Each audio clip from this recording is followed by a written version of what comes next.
Hello everybody, and welcome to your August 2020 Part 1 and full moon video. As we head into this month, from the 1st until about the 4th of August, we have a very penetrating mental influence, suggesting awareness regarding power, transformation, insight, perhaps even some disturbing scenes.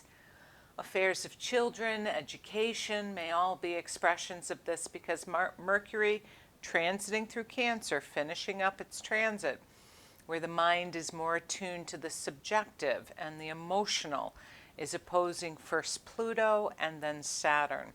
And the opposition to Saturn can sometimes indicate some mental rigidity and old mental patterns and limitations and fear, but also very focused insight and perhaps some serious thinking. This signature occurs in the money houses, the 2nd and 8th house in the United States chart, suggesting developments with stimulus packages and strong feelings. The 8th house highlights health situations and unemployment insurance, mortgages, rental payments, mortality rates, the stock market, and finances. Venus will be highlighting this very area in a serious, focused way towards the last week of August. So expect some developments, announcements, movement, and communications regarding these things. And it may be a time when you're committing to something as well, or signing something. Anything signed under a Mercury-Saturn opposition carries longitude and permanency to it. Now on Monday, August 3rd, is the full moon, and that occurs in the sign symbolizing technology and humanitarian themes and group dynamics, future timelines, and yes, protesting movements. It occurs at 11:59 Eastern Daylight Time at 12 degrees of Aquarius. Fire sign, humanitarianism, detachment, technology, group focus, group organization. The Mercury-Saturn opposition is also exact at this full moon at 28 degrees of Cancer to Capricorn. So it's a time of serious events and news and school decisions and travel restrictions potentially, and insightful information. This full moon is squaring up to the very ruler of Aquarius, Uranus, in Taurus. So developments around this full moon can be jarring, surprising, unexpected, disruptive. Yet the full moon is also sextiling the healing Chiron in Aries energy, the sign of the individual Aries, and the planet of wisdom, woundedness, and ultimately healing, Chiron. This lunation occurs in the United States 2nd house, which corresponds to the economy and liquid assets and expenditures and revenues and profits. Banks and financial institutions, stocks, bonds, money markets are represented in the 2nd house. Currency and its circulation, consumer spending, commerce, and all activities connected with money. There's a huge focus on money, personally, globally. And on Tuesday, August 4th, Mercury, the energy of conscious thought and planning and commerce and communications, is finally leaving the emotional and security-minded sign of Cancer, where it's been traveling for several weeks because of its retrograde in June and July. And now it is moving into the fire sign of Leo. This can manifest as very creative energy and heightens a focus on the affairs of children through the 19th of August. Leadership, managerial themes are highlighted now, as is creativity and play and a strong externalizing focus. It's easier now to kind of transform thoughts into actions. There may be developments with entertainment industry as well, and that's highlighted as we move further into this month. Things are happening very quickly now. The archetype of interpersonal love and money and values and females and resources, Venus, is finally moving from her long transit of Gemini, which has been a focus on communications and connection in the intellectual, digital way, and to be curious. She's been transiting through Gemini since early April, and she is picking up where Mercury is leaving off because she transits into Cancer now. Venus in Cancer highlights family themes and relationships based on security and emotional comfort and familiarity. Women, business, real estate, housing themes, restaurants, mom are going to be important, and there may be financial connections with all of these areas and these industries. She'll be transiting through Cancer until September 6th. And as we head into the middle of the month, things become a bit more volatile. Money and resources are magnified as Uranus is already slowing down now for his retrograde on the 15th at 11 degrees of Taurus until January. So developments with your personal resources and earnings and paychecks and value systems and self-esteem all highlighted. Because when the big societal generational planets are stationing either direct or retrograde, it's kind of a magnifying effect. Things happen. Uranus has been transiting through the United States' 5th house of children and their interests, entertainment, sports venues, the stock market, the elite, public happiness levels, enjoyment, and fun. So its retrograde will have an impact in these areas of the country's life. This house also represents public school systems and government representatives. Remember, Uranus is unpredictable, and he's the agent for awakening and collective actions and activism and technology, but also inspiration. It would not be hard to imagine a nationwide move towards online education while the coronaviruses are expanding in this country. Uranus in Taurus also suggests a focus on digital currency and or surprises in these very areas.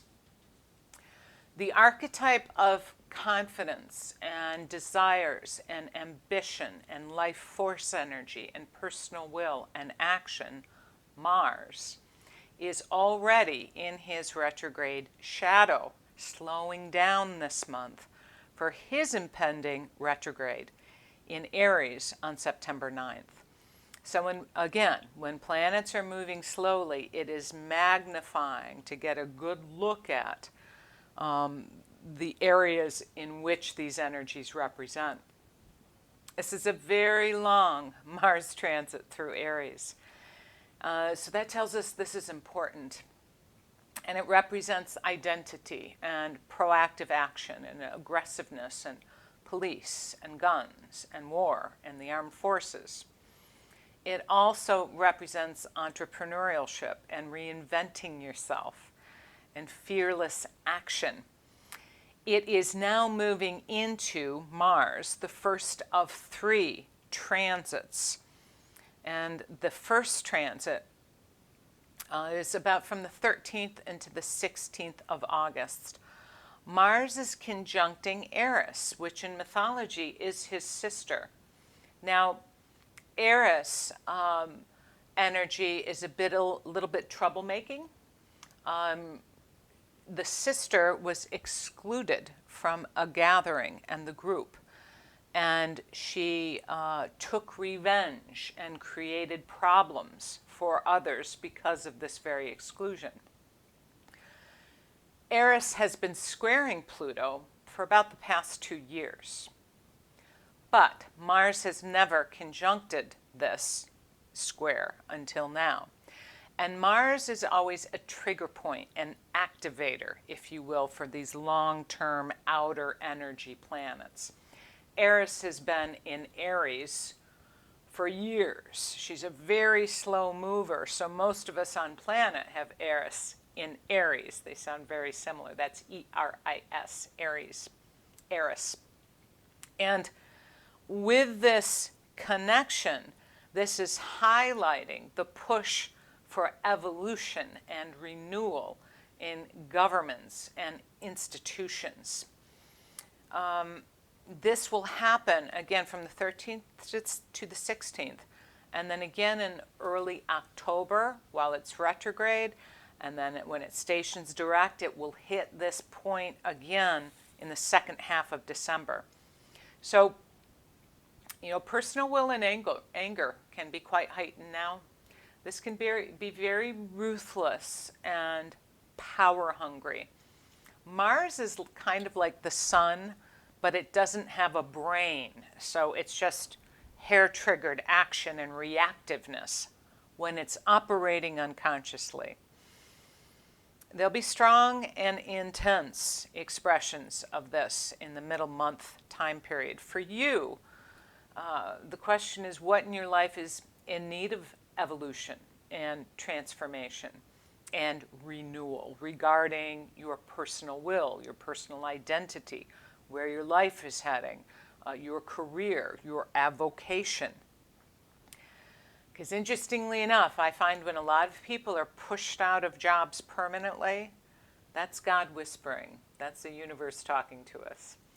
And time to think about what you want to bring online that maybe is more aligned with what juices you. For those of you with planets in the cardinal signs, that's Libra and Capricorn and Cancer and Aries, anywhere from 19 to, I'll give it a 28-degree orb of influence, you'll feel this alchemical passage much more personally and strongly. It's a ripe time to explore old programming and societal conditions that you've absorbed from friends and family and institutions, perhaps in a very unconscious manner.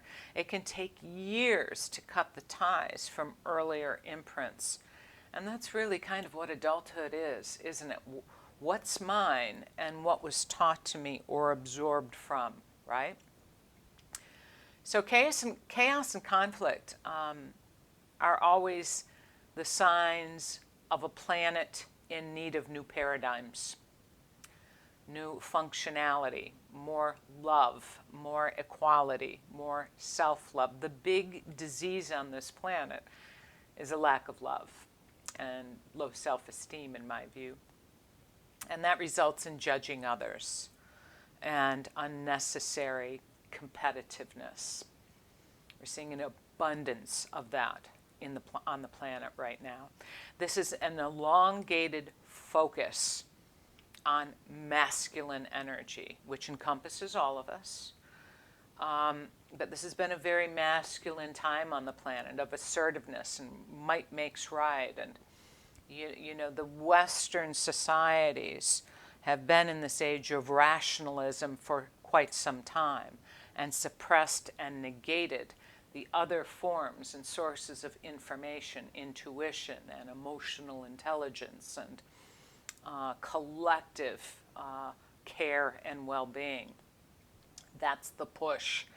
So, it's time to explore what the opposite of that can feel like. I mean, I think we've all had enough of war and guns and violence and corruption and people seeking to get ahead on the backs of others, right?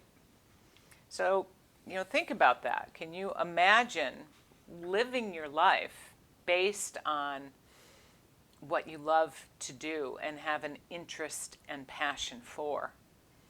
What if we were all able to live this way, no longer controlled by and beholden to the forces of toxic power and rampant greed?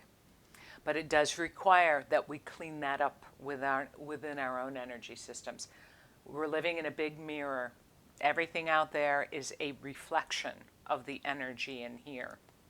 So the healing of separation and inequality is really essential for a shift into the next level of consciousness for humanity. And many people are feeling that life is shaking us awake to this requirement. The movement for equality and healing, that this COVID pandemic, the delivery system of awareness in this year of getting clear. Global humanitarian issues require each of us to connect deeply with our heart's wisdom for guidance and direction. So, this is not a puny year that any of us are living through. But, I would assert that so much that happens, there's a higher purpose for it and a higher reason for it that perhaps the conscious mind can't always wrap its head around. How we can serve this movement is to take conscious action, help when we can, do good when we can, heal the broken parts within self, going back to the self before the world got its hands on us to program about the good, bad, yes, no, black, white paradigm. That's a challenge for all of us right now, to get back into the heart space. As always, I wish you all very well. Namaste, and I'll speak with you again in a couple of weeks.